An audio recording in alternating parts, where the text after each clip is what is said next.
Achako kumojim, achanu chalono, agbayaru gombo todan, olohuni satovi, akomaje konumede, emalambaja, bachando pele, boje koda ume, achanu da ugbame, bochite ba ugbame, achauto, akowu aja, bogbesindo aja kame,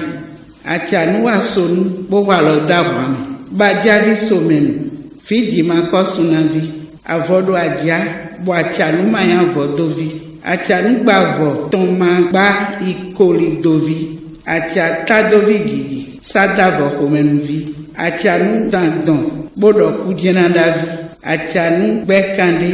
bosa igban, bodo eyon monumivi, achanu dozi poton ha, bodo miwado, achama chi onu,